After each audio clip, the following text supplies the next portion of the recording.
Hello बच्चों, welcome to Shyam sir official. मैं श्याम दिलधारे एक बार फिर आप सभी के सामने।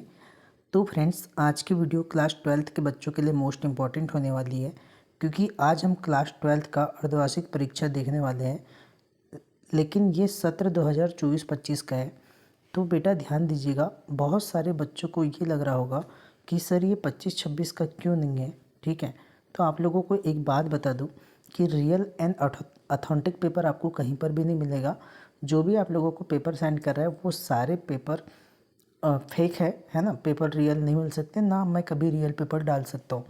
तो इसीलिए आप लोगों को हाफ ईयरली के क्वेश्चन पेपर प्रीवियस ईयर के अकॉर्डिंग ही आप लोगों को प्रिपरेशन करनी पड़ेगी। और सारे इंपॉर्टेंट क्वेश्चन है बच्चा। हो सकता है कि यहाँ से आप लोगों को 50 से 60% प्रश्न पूछे जा सके। इसलिए अगर आप लोगों को थोड़ा बहुत भी बिलीव होगा, थोड़ा बहुत भी मेरे ऊपर विश्वास होगा, तो वीडियो को लास्ट तक देखिएगा। चलिए फ्रेंड्स, तो वीडियो को स्टार्ट करते हैं। अगर आप लोग इस वीडियो को लास्ट तक देखते हैं तो पक्का 50 से 60% प्रश्न यहीं से मिलेंगे आप लोगों को, या फिर इससे रिलेटेड मिलेंगे। तो चलिए फ्रेंड्स, पहला प्रश्न है, सेल स्थिरांक का सूत्र क्या होता है। तो सेल स्थिरांक का सूत्र जो होता है बेटा, L/A होता है। L लंबाई और अनुप्रस्थ काट के क्षेत्रफल के अनुपात को अपन सेल स्थिरांक कहते हैं। चलिए दूसरा क्वेश्चन देखिएगा। ए तथा बी से प्राप्त करने वाली अभिक्रिया ए में प्रथम कोटि तथा बी में द्वितीय कोटि प्रदर्शित करने पर दर समीकरण होगा। तो ए में प्रथम कोटि और बी में कौन सी कोटि बेटा, द्वितीय कोटि। तो देखिएगा ए बी का वर्ग, ये आपका मिल जाएगा ऑप्शन नंबर बी। ठीक है, चलिए बढ़ते हैं अपन थर्ड क्वेश्चन की ओर। थर्ड क्वेश्चन है आपके पास, कोई यम धातु है। ठीक है, यम कोई धातु है, इस पर 2+ आयन दिया गया है और यहाँ पर बोला है कि इसका परमाणु क्रमांक कितना है, ये 27 है। तो बच्चा ध्यान दीजिएगा, तो इसका चुंबकीय आघूर्ण क्या होगा। अगर मैं इसको कैसे बनाना है उसको ध्यान से देखिएगा। अगर मैं बात करता हूँ M 2+ आयन और ये 27 है, इसका मतलब ये है कि इसने 2 इलेक्ट्रॉन को त्यागा है। ठीक है, तो देखिएगा इसका अंतिम कक्ष का इलेक्ट्रॉनिक विन्यास बनाते हैं। तो अंतिम कक्ष का इलेक्ट्रॉनिक विन्यास क्या बन जाएगा, 3s2 3d7। ठीक है, d7, डी में अधिकतम कितने इलेक्ट्रॉन हैं, डी में अधिकतम होते हैं आप लोगों के पास 10 इलेक्ट्रॉन, 1 2 3 4 5। तो देखिएगा 1 2 3 4 5 6 7 7, अभी भी 3 अयुग्मित इलेक्ट्रॉन है। तो आपके पास अयुग्मित इलेक्ट्रॉन की संख्या कितनी बेटा, n की वैल्यू आ गई आपके पास 3। तो आपको एक फार्मूला होता है चुंबकीय आघूर्ण म्यू निकालने का, √n+2। ठीक है, तो n+2 अपन मान रखते हैं इसमें √n+2 में। देखिएगा n की वैल्यू कितनी थी, 3, और ये हो गया 3+2, 5 5 या 15, रूट ऑफ कितना हो जाएगा, 15 हो जाएगा। आपका आंसर हो जाएगा ऑप्शन नंबर सी। ठीक है, चलिए फ्रेंड्स, उसी प्रकार से हम नेक्स्ट क्वेश्चन की ओर बढ़ते हैं। संकुल यौगिक में धातु का उपसंयोजन संख्या होती है। तो जो धातु की उपसंयोजन संख्या होगी बेटा, ये द्वितीयक संयोजकता के समान होगी। ऑप्शन नंबर बी सही हो जाएगा। नेक्स्ट क्वेश्चन, एरियल हैलाइड में हेलोजन से जुड़ा परमाणु कार्बन परमाणु होता है। तो ये sp2 संकरित होता है। नेक्स्ट क्वेश्चन की ओर बढ़ते हैं। निम्नलिखित अम्लों की प्रबलता का सही क्रम क्या होगा। तो बेटा ये इसका ऑप्शन नंबर बी आप लोगों का सही हो जाएगा, ऑप्शन नंबर बी। ठीक, आप ऑप्शन नंबर बी को टिक लगा लीजिएगा। चलिए उसी प्रकार ये इंग्लिश मीडियम के बच्चों के लिए है। नेक्स्ट, ताप बढ़ाने पर विद्युत अपघट्य की चालकता का मान कैसा होता है। तो इसका चालकता का मान में भी कैसी होती है बेटा, वृद्धि होती है, या चालकता का मान भी बढ़ जाता है। अभिक्रिया वेग तथा अभिकारकों के सांद्रता के पदों में निरूपण क्या कहलाता है। तो इसे अपन वेग नियम कहते हैं। ठीक है, क्या कहते हैं, वेग नियम। ठीक है, याद रहेगा, वेग नियम कहलाता है। EDTA में खालिस्तान आवेश युक्त संलग्नी है, तो इसमें -4 आवेश युक्त संलग्नी है। ठीक है, ऋणात्मक आवेश होता है। अब इसका IUPAC नाम लिखना है बेटा। तो देखिएगा 1 2 है ना, 1 क्लोरो 2 मेथिल बेंजीन। इसका IUPAC नाम हो जाएगा 1-chloro-2-methyl बेंजीन। क्वेश्चन नंबर 4 का क्वेश्चन नंबर 5 की बात करते हैं। तो क्वेश्चन नंबर 5 में आप लोगों के पास ये दिया है कि आपके पास देखिएगा CH2OH है, ठीक है, और इससे क्या जुड़ा रहेगा, तो इससे एक CH3 समूह जुड़ा रहेगा। तो ये किस प्रकार का एल्कोहल होता है, ये एक प्रकार का प्राथमिक एल्कोहल होता है। तो राइट आंसर हो जाएगा आप लोगों का प्राथमिक एल्कोहल। उसी प्रकार नेक्स्ट क्वेश्चन है बेटा, प्राथमिक एल्कोहल है, किस प्रकार का एल्कोहल है, तो प्राथमिक एल्कोहल है आपके पास ये दिया है बेंजोनिक अम्ल, इसके रिएक्शन कराना है NH3 के साथ।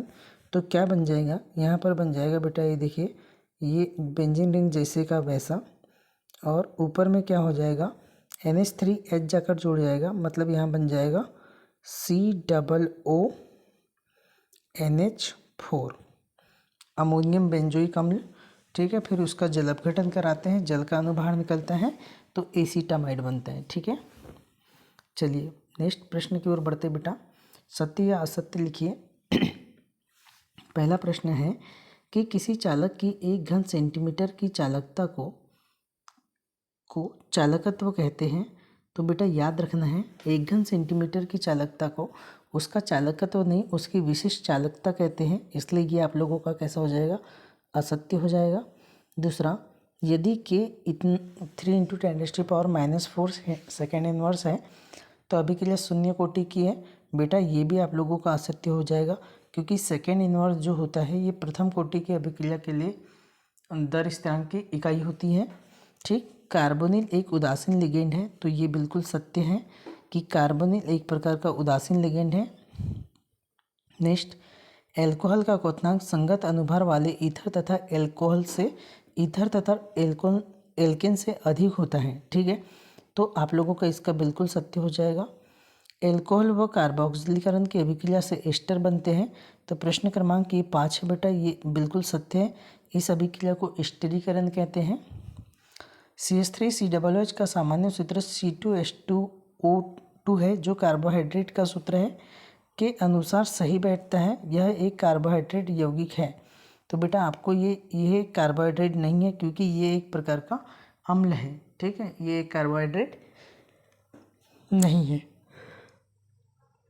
नेक्स्ट क्वेश्चन की ओर बढ़ते हैं। देखिएगा, सही जोड़ी मिलाइए। तो यहाँ पर सबसे पहली बात क्या है, क्रोमियम के बारे में। तो क्रोमियम में बेटा 5 अयुग्मित इलेक्ट्रॉन होते हैं। कितने अयुग्मित इलेक्ट्रॉन होते हैं, 5। ये जो है बेटा, ये एक प्रकार का उदासीन लिगेंड है। हाँ, एक बात बता दूं मैं आप लोगों को कि यहाँ पर पेपर में मिस्टेक हो सकता है। यहाँ पर 4 अयुग्मित इलेक्ट्रॉन की जगह एक और ऑप्शन हो सकता है। यहाँ होगा बेटा उपसहसंयोजी यौगिक या समन्वयन यौगिक, ठीक है, समन्वयन यौगिक, ये सही होगा। अगर आपका नहीं भी होता है तो भी मैं बता दे रहा हूँ, ROH की बात करता हूँ। या फिर ऐसा हो सकता है कि यहाँ पर एल्कोहल लिखा होगा, क्योंकि ये थोड़ी सी मिस्टेक है यहाँ पर पेपर में। अगर एल्कोहल होता तो ये सीधे ROH की अपन एल्कोहल लगा देते। और ये एक प्रकार का क्या है बेटा, ये एक प्रकार का उदासीन लिगेंड है, ठीक है, उदासीन लिगेंड है। बेरी तो बेरी जो होगा ये विटामिन बी के कारण होता है, विटामिन बी की कमी से होने वाला रोग है। और जो रिकेट्स होता है ये विटामिन डी की कमी से होने वाला रोग है। तो यहाँ पर थोड़ी सी सही जोड़ी में मिस्टेक है, आप लोग देख लीजिएगा इसको। चलिए नेक्स्ट प्रश्न क्रमांक 5 की ओर बढ़ते हैं। वे विलयन जिनके परासरण दाब समान होते हैं क्या कहलाते हैं, तो इसे अपन समपरासरी विलयन कहते हैं। जिनके परासरण दाब कैसे होते हैं, समान होते हैं, समपरासरी विलयन, ओके। चलिए दूसरा प्रश्न है, zinc copper 2+ ion Zn 2+ ion copper में उपरोक्त अभिक्रिया में किसका ऑक्सीकरण होता है, तो बेटा जिंक का ऑक्सीकरण होता है और कॉपर का अपचयन होता है। प्रथम कोटि की अभिक्रिया को परिभाषित कीजिए। तो प्रथम कोटि की अभिक्रिया में क्या होता है बेटा, जो अभिक्रिया की दर होती है वो अभिकारक की सांद्रता के प्रथम घात के समानुपाती होती है। लिख लेंगे, अभिक्रिया की दर अभिकारक की सांद्रता के प्रथम घात के समानुपाती होती है, सांद्रता के प्रथम घात के समानुपाती होती है, ठीक है। चलिए बढ़ते हैं नेक्स्ट क्वेश्चन की ओर। एनाइन कार्बोनिल है ना, ये CO में किस प्रकार का संकरण पाया जाता है? तो बेटा याद रखना है इसमें sp3 प्रकार का संकरण पाया जाता है। प्राथमिक, द्वितीयक और तृतीयक एल्कोहल का अम्ल सामर्थ्य घटते क्रम में लिखना है। तो प्राथमिक एल्कोहल का अम्ल जो सामर्थ्य होता है बेटा, ये सबसे अधिक होता है, 2 डिग्री का सबसे कम और 3 डिग्री का सबसे कम होता है। बस आपको इतना सा लिखना है। ठीक, अगर आप लोग इतने प्रश्न को कर लेते हैं और यहाँ से आप लोगों के प्रश्न बनते हैं तो आप लोगों के जो है बेटा इतने प्रश्न बिल्कुल सही हो जाएंगे। चलिए उसी प्रकार बढ़ते हैं नेक्स्ट क्वेश्चन। पूरे इंपॉर्टेंट क्वेश्चन है, आप लोग देख लीजिएगा। हेनरी का नियम क्या है? राउल्ट के नियम को लिखना है। उसी प्रकार आपके पास एक क्वेश्चन आया है कि मानक इलेक्ट्रोड विभव आप किस प्रकार याद करेंगे? उपरोक्त कौन सी अभिक्रिया है ऋण इलेक्ट्रोड विद्युत धारा का प्रवाह किस ओर होगा? ये क्वेश्चन मैंने आप लोगों को करवाया हूँ, ठीक है। उसी प्रकार कौन अधिक स्थायी होते कारण लिखना है। निम्न के इलेक्ट्रॉनिक विन्यास लिखना है। विलोपन अभिक्रिया का एक उचित उदाहरण देकर लिखना है। फ्रीडल क्रॉफ्ट अभिक्रिया उदाहरण सहित लिखना है। आपको फ्रीडल क्रॉफ्ट अभिक्रिया तो पता होगी। जब अपन बेंजीन की अभिक्रिया किसके साथ करते हैं बेटा? ये बेंजीन है, इसकी अभिक्रिया किसके साथ करते हैं? CH3Cl के साथ करते हैं तो टालुइन प्राप्त होता है। क्या प्राप्त होता है? टालुइन। टालुइन का सूत्र क्या होता है? यहाँ पर CH3 हो जाएगा और यहाँ पर क्या हो जाएगा? बेंजीन रिंग हो जाएगी, प्लस साथ में क्या बन जाएगा? HCl। ओके, चलिए उसी प्रकार निम्न अभिक्रिया को पूर्ण करना है। इन अभिक्रिया को आप लोग पूर्ण कीजिएगा, है ना। चलिए उसी प्रकार क्या होता है जब केवल रासायनिक अभिक्रिया लिखना है। एसिटिक अम्ल थायोनिल क्लोराइड से क्रिया करता है, बेंजोइक अम्ल अमोनिया से क्रिया करता है ना। अभी देखे थे अपन ने, बेंजोइक अम्ल अमोनिया से क्रिया करके एसिटामाइड बनाता है।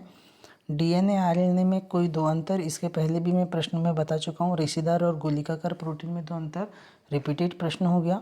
ए व सी का रासायनिक नाम और हीनता से एक रोग, ए और कमी से होने वाले रोग लिखना है। ऊटज अभिक्रिया को समीकरण से समझाना है। प्रथम कोटि की अभिक्रिया 99.9% पूर्ण होने में लगा समय अर्धायुकाल का 10 गुना होता है। ये प्रश्न है। इन प्रथम कोटि की अभिक्रिया के लिए वेग स्थिरांक के अर्धायुकाल की गणना करना है फ्रेंड्स, है ना। उसी प्रकार प्रश्न क्रमांक 14, संक्रमण और आंतर संक्रमण तत्वों में कोई 3 अंतर लिखना है। लेंथेनाइड व एक्टेनाइड में कोई 3 अंतर पूछा है। ये संयोजकता बंध सिद्धांत के आधार पर इसकी हम लोगों को संकरण का प्रकार, ज्यामिति और चुंबकीय व्यवहार की बात करना है। चलिए तो इसी प्रकार देख लीजिएगा, आप लोग सभी प्रश्नों को फटाफट से स्क्रीनशॉट ले लीजिएगा। ये सभी प्रश्न मोस्ट इम्पॉर्टेंट प्रश्न है बेटा, परीक्षा में कई बार बन जाते हैं, है ना। तो आप लोगों को इसको ध्यान से पढ़ना है। चलिए देखिएगा फटाफट से। नाम वाली अभिक्रिया पूछी जाती है, तो नाम वाली अभिक्रिया भी आप लोगों को याद करना है। चलिए तो ये थी बेटा आप लोगों के previous year exam question paper, ठीक है। अगर आप लोग इसको भी कर लेते हैं तो आपके 50 से 60% तैयारी कंप्लीट हो जाएगी। चलिए तो आप लोगों को ये वीडियो कैसी लगी कमेंट बॉक्स में बताइएगा। अगर वीडियो अच्छी लगी तो अपने दोस्तों में शेयर कीजिए। चलिए फ्रेंड्स, मिलते हैं अपन नेक्स्ट वीडियो में। तब तक के लिए जय हिंद, बेस्ट ऑफ लक।